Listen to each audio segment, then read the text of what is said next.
Hi everyone and welcome to a video on the Canon EOS 5D.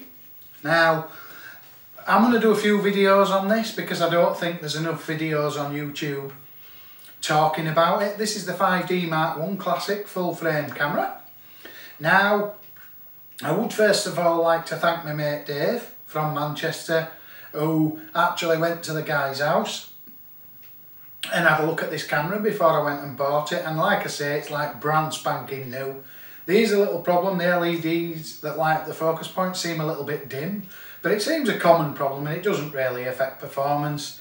You can see the focus point selection on the top screen anyway, so it'd just mean instead of doing it up at your eye, I might just have to quickly just look at top of screen and do it, or I might get it repaired, but it doesn't affect performance in any way. Now I've got to say that first impressions are the camera feels great in your hand. The buttons on it and stuff like that, they do feel a bit not quite as good as the up-to-date buttons, but they feel solid. The camera feels absolutely great. I mean, after holding a 60D, which my video is recording on now, there's a huge difference in quality. What made me go for this camera was I was going to buy another 60D, and somebody had said to me, why not try a 5D? Because I don't know if you know, but at the minute I've got all Canon EF lenses. So the good lenses, they're all EF lenses. This one's a 50mm USM f1.4. The one on the camera is a 28mm f1.8 USM. And then I've got my 85mm 1.8 USM as well. And they all work great on that. Now I'm just going to say one thing that, I'll put the camera on, I keep throwing it down, so it's bloody heavy. And when it gets a grip on it, I bet it'll weigh a right ton.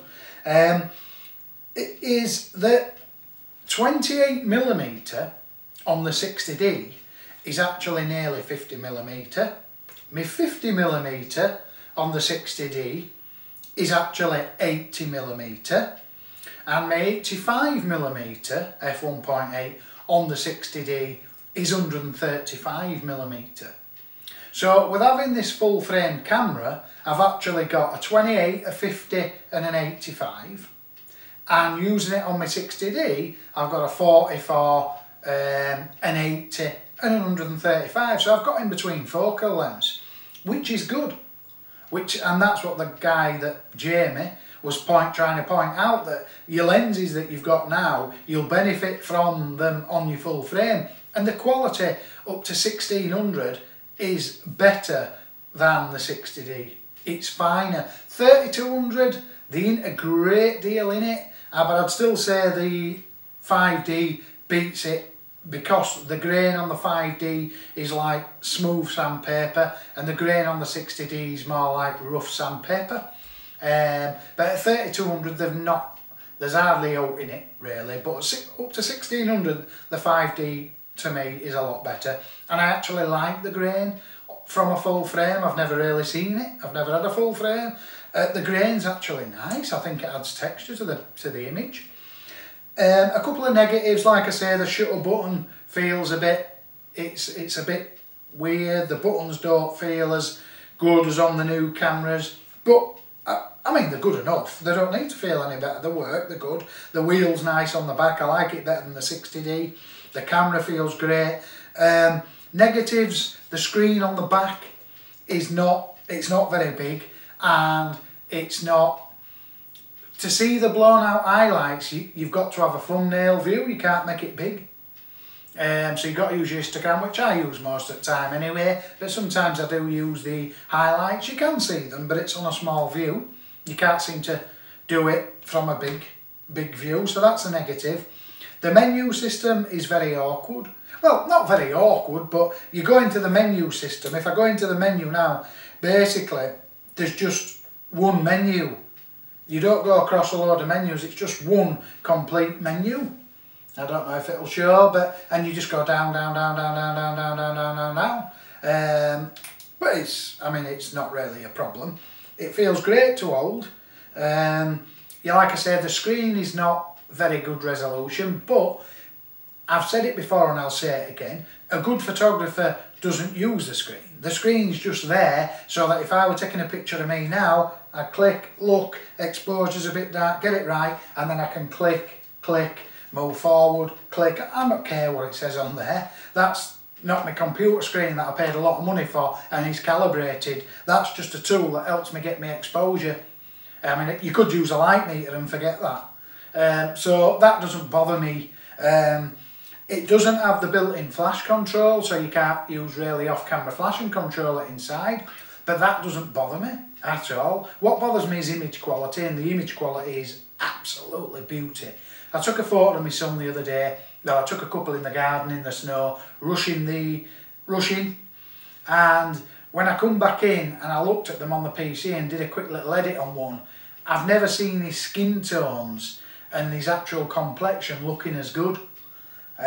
So the image quality is fantastic. Like I say, the screen, a little bit of a negative. I mean, it's a little bit of a negative, but not for me, because I don't use my screen for editing anyway. The amount of photographers that run up to me and go, look at the colours on that. And I think, well, it depends what picture style you're using, and that's a JPEG preview on the back anyway. That's what it's going to look like on your computer, so does it matter? Mine's on a neutral picture style, so that it just looks flat. And then when I get it on PC, I'll sort it later. So the screen's not a problem for me whatsoever. It is a bit weird looking at a lower resolution screen, but it's absolutely fine.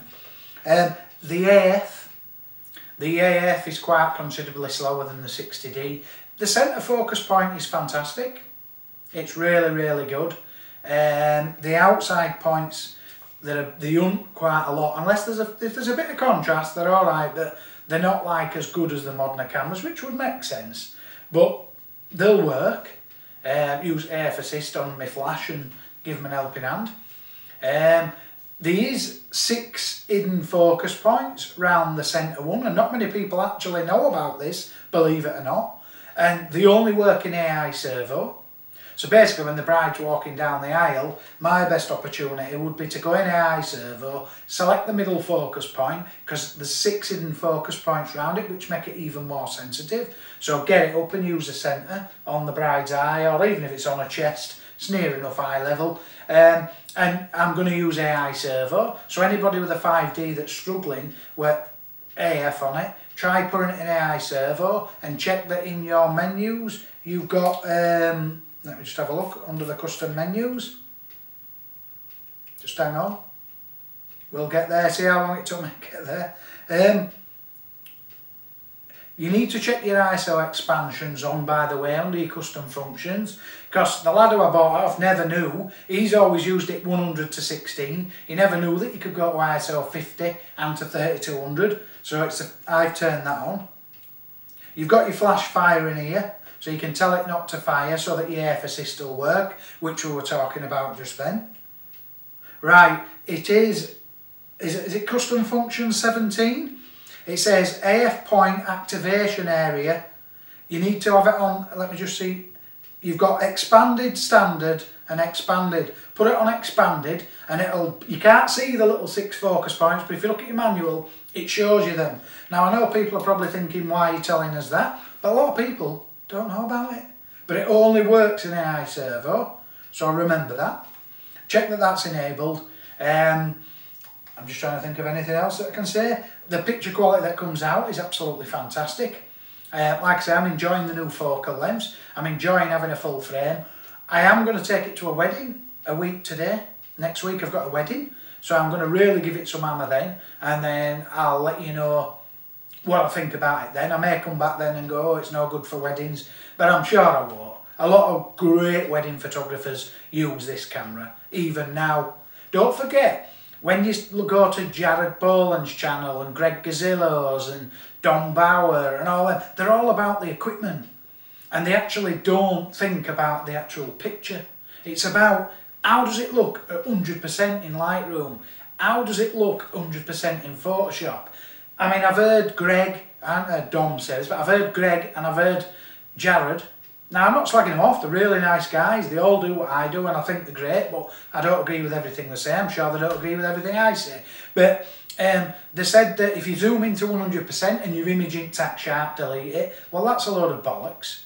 Because when you're a wedding photographer, things take place that you have no control over, and you've got to be quick. So if the image was, I wouldn't say blurred, but I'd say quite a bit soft, because maybe the bride moved her head a bit, so it's slightly soft, I would not delete that image.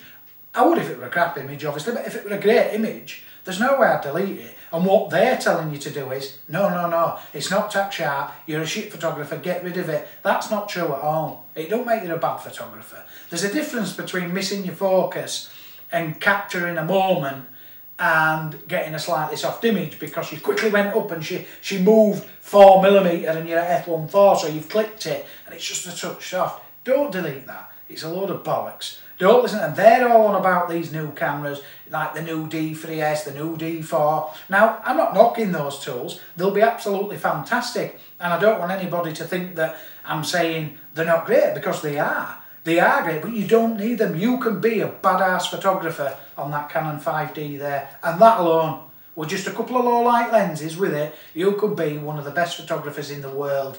If you're good at photography, you don't need another camera. Admittedly, if you remember David Zeiser, he used to shoot weddings with 40D, and he's a huge wedding photographer, and what made him was a 40D. Now 40D is grainy as hell, but David Zeiser knew that when he shot for that album, that when he printed that out, that you weren't going to see it. But not a lot of people know that. They just think that Photoshop 100%, if it looks grainy, delete it, it's no good.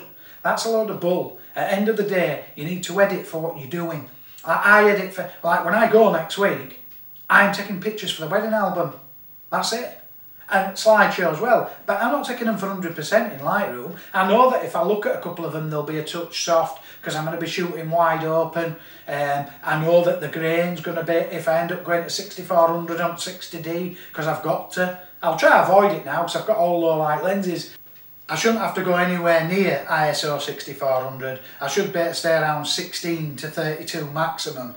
32 would be maximum as well, because that's why I've bought all low light lenses. I suppose having the posh cameras would let you shoot at f8 in a church at ISO 128,000, and when you zoomed in, it'd be clean. But guys, and everybody who's watching my channel, guys, girls, women, everybody, dogs, cats, monkeys, squirrels, don't edit for what you're doing, and stop looking at 100% in Photoshop, because you'll sit going round in a bloody circle.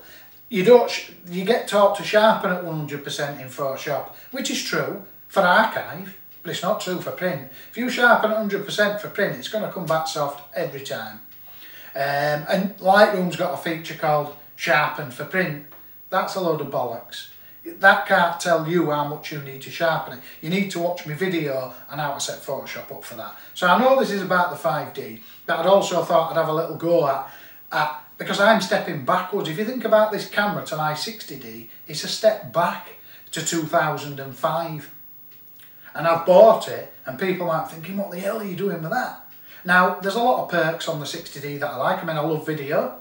I'd never sell an APC size sensor camera, because 1, I love the video, 2, they're a good price, 3, I like the mod cons on it, the built-in flash and all that lot to be able to control off-camera flashes. But I know that the image quality on this thing is better than the 60D, and it gives me a good capability on all my lenses. There is some drawbacks to it, but get used to them. If you're a sports photographer, I won't even entertain it because the focus is too slow. But for like weddings and portraits and birthday parties or whatever, they'll be fine. Absolutely great, especially portraits and weddings. They'll be absolutely breathtakingly great. So I hope this video helps. I am going to do another part once I've actually hammered it, because next week it's going to get some hammer, and then I'll do another part with a load of images. But just remember, when you're watching these channels like Greg and all them, saying you need good glass, you need good glass. Now, I'm not taking away that a good glass is not a good glass, but what I am saying is that you can get the same, better results than Joe Blogs with a kit lens. If you really want to get a kit lens, and even if you shoot it a shade soft, if you know what you're doing at photography, it'll blow somebody away with a Nikon D4S with an f1.4 Nikon 2 lens. His won't look as good as yours, even if you're shooting it on a 20D. It might do 100% in Photoshop, but at the end of the day, remember emotion, remember what you're shooting. You know, I see so many pictures coming up now that they're that worried about light. Like I've got a light on my left ear, just a bit of light because it's dark. People are more worried about framing, composition, highlights to shadows. I've been guilty of it myself, so I'm talking from me as well, not just everybody else. But they actually forget about the emotion and the content of the picture. So they might have the best framing and everything in the world, but then the model's like that. Hurry up, I've got to go home. But she's got a gorgeous highlight next to shadow. Framing's phenomenal and the editing is breathtaking, but the picture's a bag of wank. Because there's no emotion there. It looks like she wants to go home, get into bed and go to sleep. So think about that as well when you're shooting. Think about emotion. Everything's got emotion. I'm concentrating on it this year and hopefully you're going to see it in my pictures. I have touched on it last year a little bit and I got a couple of shots. Don't get me wrong, I'm guilty of not being able to do it right well at the moment, but I am trying to concentrate on emotion and more than anything else, because I know that'll tell a story to me. And I already know how to light now. Anyway, it sort of comes natural. The more you do it, the more you can just walk in and you just do it instead of thinking about it. So, I'll leave this video here. I will do another video after next week and show you some images from the 5D, but I'll bet you a million to one that I show you some breathtaking images that come out of that camera. I mean, I'll show you some that come out of the 60 as well. But I'm just saying, it's not 2005 camera, 2011, I think, the 60D or something like that. And we'll see. But hi everyone, this is a quick 20-30 seconds. I'm just going to quickly show you at the end of the video. The other day I stuck I put this kind of links on the bed. I set up a tripod and I put the 60D and the 50mm on it. Then the next picture you're going to see, all I did was swap the cameras and put the 50mm lens on the full frame, so nothing moved, and I just thought I'd just show you the field of view. The camera in exactly the same position and the same lens. This is a set of drawers at the back, and if you look on the APC size sensor, you'll see there's a lot more blur there and there's a lot less blur on the full frame. Now that's only because of the field of view. If I'd have put my camera maybe another foot closer to get roughly the same field of view as that, then the blur would have been, it would have looked very, very much similar. And by the way, look at the sexy blur from that 50mm 1.4, even on both cameras.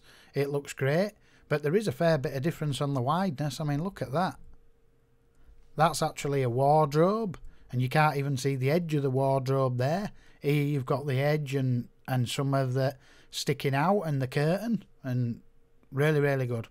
Anyway, thanks for watching. Please comment and subscribe.